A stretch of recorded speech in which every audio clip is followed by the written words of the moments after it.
Hi there, and welcome to Words and Music. My name is Loretta Alabons.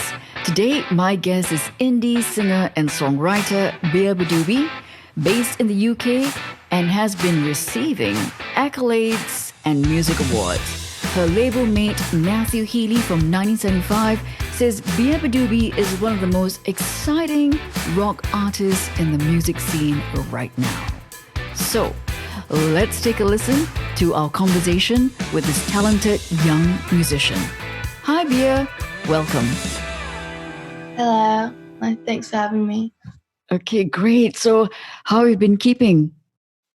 No, I've been good. Yeah, I've still been in the countryside farm with my band making music. So I wanted to find out, I was reading some interviews and I wanted to ask you this question whether you had George and Matt with you. yeah. Okay, they were recording with you? Yeah, they're upstairs. Yeah. The 1975. Yeah. Oh, lovely. Okay, great. So I just wanted to clarify that I kind of suspected it. Yeah. Okay.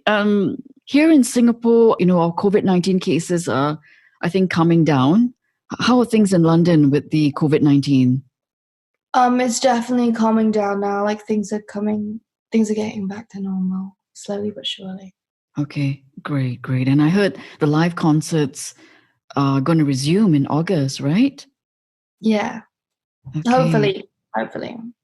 Yeah, and so we're monitoring the live music entertainment throughout the world because it's been such a dire and sad state that the tours can't take place.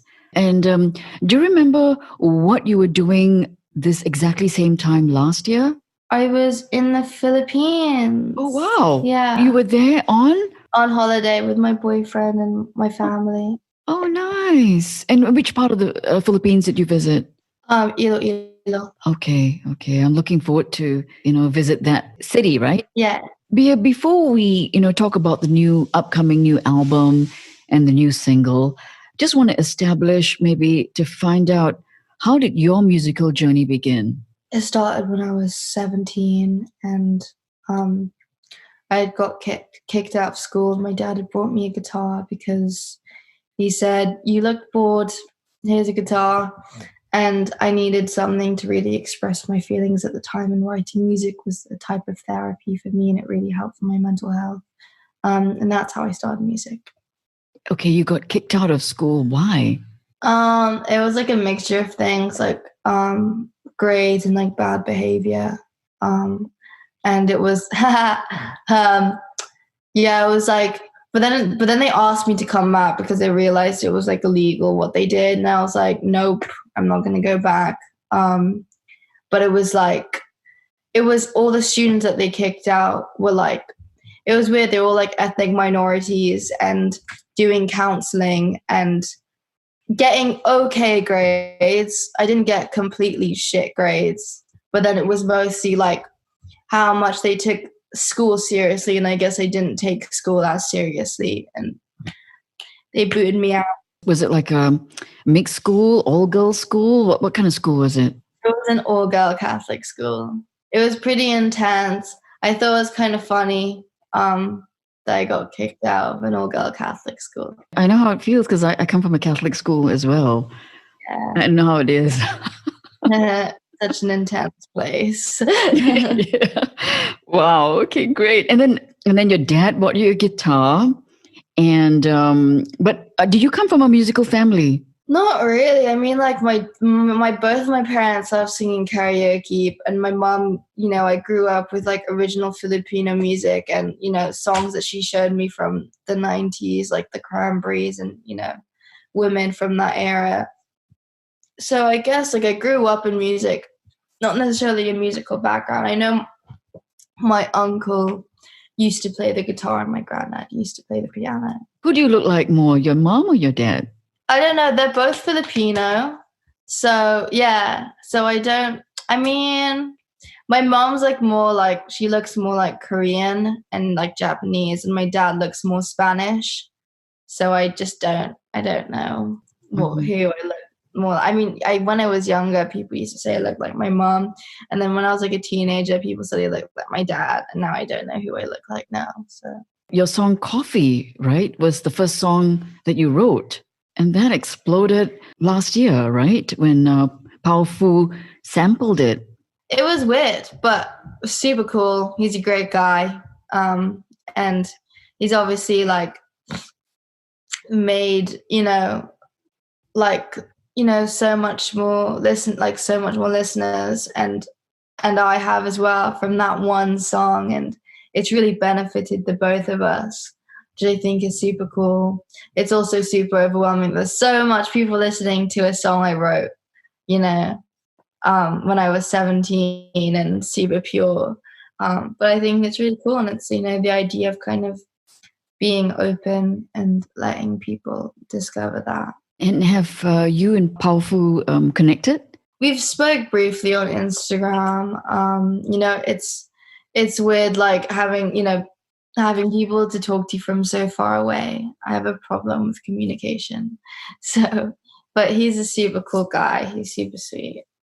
Okay. Do you see yourself collaborating with him in the future?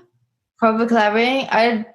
We make very different music. So but it depends if he wants to sample one of my songs again. But I haven't really collaborated with many people either. How did the name Beabadoobee come about?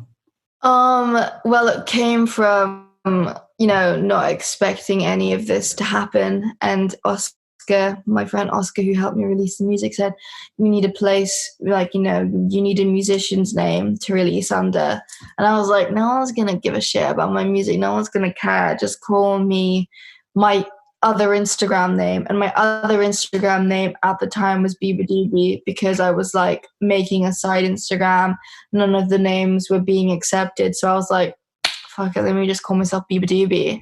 And so that was off the whim as well. And then when Oscar asked me what musician's name you want, I'm like, just use my other Instagram name. No one's going to care. But now I'm stuck with it for the rest of my life, which I think is funny and a bit ironic. I've noticed on Spotify, it's like you got tons of songs listed there. How did that come to be? Where did this talent come from? I mean, it's like, wow. I don't know. I mean, I remember learning violin for about 7 years when I was growing up. And that's probably, if we're talking about the technical side of it, it's probably the violin playing that really got me used to string instruments. But like songwriting, I always loved poetry and I always loved writing stories. And so, I put two and two together when I had a guitar. And it was like I've been, like, it's like it was like I was meant to write music, because it just made so much sense when I did. It's fantastic that, you're so young and you know what you're meant to do. Mm-hmm. Because many, many young people just struggle or, struggle along. And sometimes, many young people don't have the guts to carry forward with their passion, So, by talking to you, I hope to, young listeners out there will get inspired, especially those, the late teens, they're going through so much changes and, uncertainties in their life. So what advice would you give, the young people tuning in? I think it's to wait and to continue to discover and educate yourself in certain things until you find something that really clicks with you. Because I spent the whole of my life wondering what I wanted to be and what I wanted to do, being surrounded by people who were so sure about their life. I had a boyfriend who always loved directing and wants to be a director. I had a friend who always wanted to be an actress and is an actress. And it's like, it's so hard being around a group of so much creative people, knowing what they want to do, and then me who just has no clue. But it's about constantly discovering things and educating yourself and finding that one thing, because it always does come when you least expect it sometimes, because it happened with me, and it's going okay. It's going great. I mean, we're all, very inspired with your talent. I think you just sang a song, covered a song, right, with him? Oh, Daniel Johnston. I was just listening to his music today upon, reading that, love his songwriting. I have one of his art tattooed because he's like a really big inspiration of mine. I got it a while ago because I was a fan, and I heard he died last year, I think. Yeah. Around like this time, and it was pretty big. I remember being at a pub and crying in the bathroom when I found out he died. But yeah, it was a sad time. He's such an amazing human being, and he's one of the most talented people that's ever existed. So You're 20 years old. How did you discover him? I actually watched a documentary he was in, and it's called The Devil and I think it's called The Devil and Daniel Johnston, and it's really interesting. And I watched it with my boyfriend, and I instantly fell in love with the music in that movie and in that documentary and him as a person. And then I started listening to him regularly. Let's talk about the new album that's coming up. Yeah, Fake It Flowers. And the first single is Care, which we have been listening to in the Team LAMC Productions. What can you tell us about the song Care and how did you write it? It was about like a sensitive time in my life, and writing it really helped because I made it sound so much more positive than the actual meaning of the song. It sounds so much more happier and dancier, and I think that really helped me get over the situation it was originally about. And I wanted to sound like it was from, I wanted to sound nostalgic, and I guess it just happens naturally within my music because that's all the music I listen to. So it's very inspired of that time. Sounds like the end credit scene of like a movie. Yeah, it's one of my favorites. When will the album be released? Around October, that's when it will be released. What is the next single after Care? It's Sorry. It's a song called Sorry. It's like describes the kind of dark side of the album. Care represented the much more happier sounding side, and sonically Sorry is so much more darker and intense and, very My Bloody Valentine inspired. And the lyrics are very specific and detailed and very like almost brutally honest. It's like a confession apology. It's an intense song. I wanted to check with you, you're having all this great success right now, B. Are you keeping a daily journal? I do write a lot in this book, and it does help organize my mind a bit. And I've also, seen that you've been, having a counselor. Oh yeah. And I think that's a very, very wise thing. Getting a counselor earlier.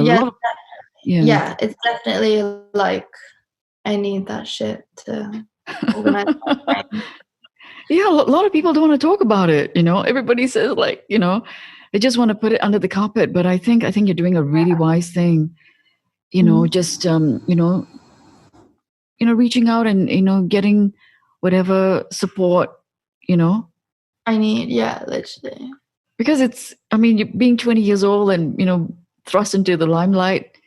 It can be intimidating. Yeah, definitely. If you were not quarantined at home right now, what would you be doing? Because this is the summertime right now in the UK. Probably be in a different country. Mm-hmm. With my friends or my boyfriend. I think that's totally needed. Touring life. Do you enjoy going on stage and performing? Yeah, I do a lot. It's one of my favorite things to do. Now that, we're under this kind of lockdown and we're not able to resume touring till everyone is saying, looking at 2021, perhaps 2022. I don't know either. So when you went on tour with 1975 earlier this year, how was that like? It was really fun. It was really good. It was one of the best tours I've been on. So yeah. What do you enjoy most about touring? I think it's playing the shows and, seeing people enjoying themselves and hanging out with my band. Definitely that. Now, Matt Healy said that you're one of the most exciting artists in rock. Did you call him and thank him? Yeah, he's like upstairs. Okay. So I feel like, thanks. Okay. It was, yeah. It's super cool. I like did not expect him to say shit like that, but he's an amazing guy. So. Now, how are you handling all the fame? I wouldn't consider it fame. I don't feel at all remotely close to what that word is, and I don't expect to be considered like that, or I don't want to be ever be famous. Like, that is not the goal. I think it'll be really fucking annoying. And I guess when people say it, it's like really weirds me out, because it's like I obviously never expected any of this to happen. So I expected to live quite a quiet life, but whatever happens. I feel like as long as I have people around me who I love, then everything will be okay. It's just really intense, the attention. Sometimes you get unwanted attention you don't really want. I'm not really used to that.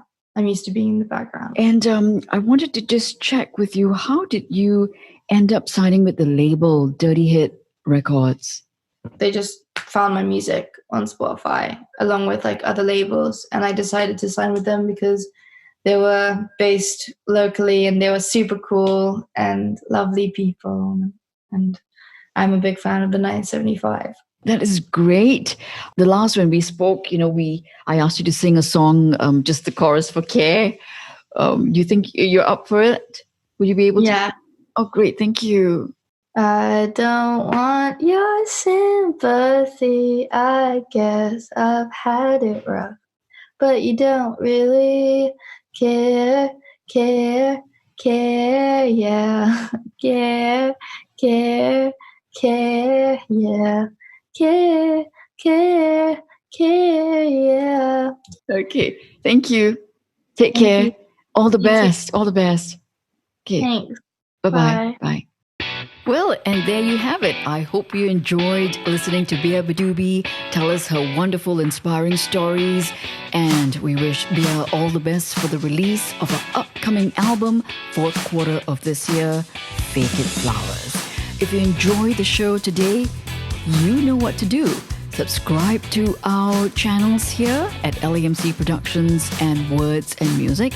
And don't forget, there's also an audio version of the show, and you can find us on Spotify, Google, Apple, and Omni Podcasts. So until next week, my name is Loretta Alabons for Words and Music. Take care.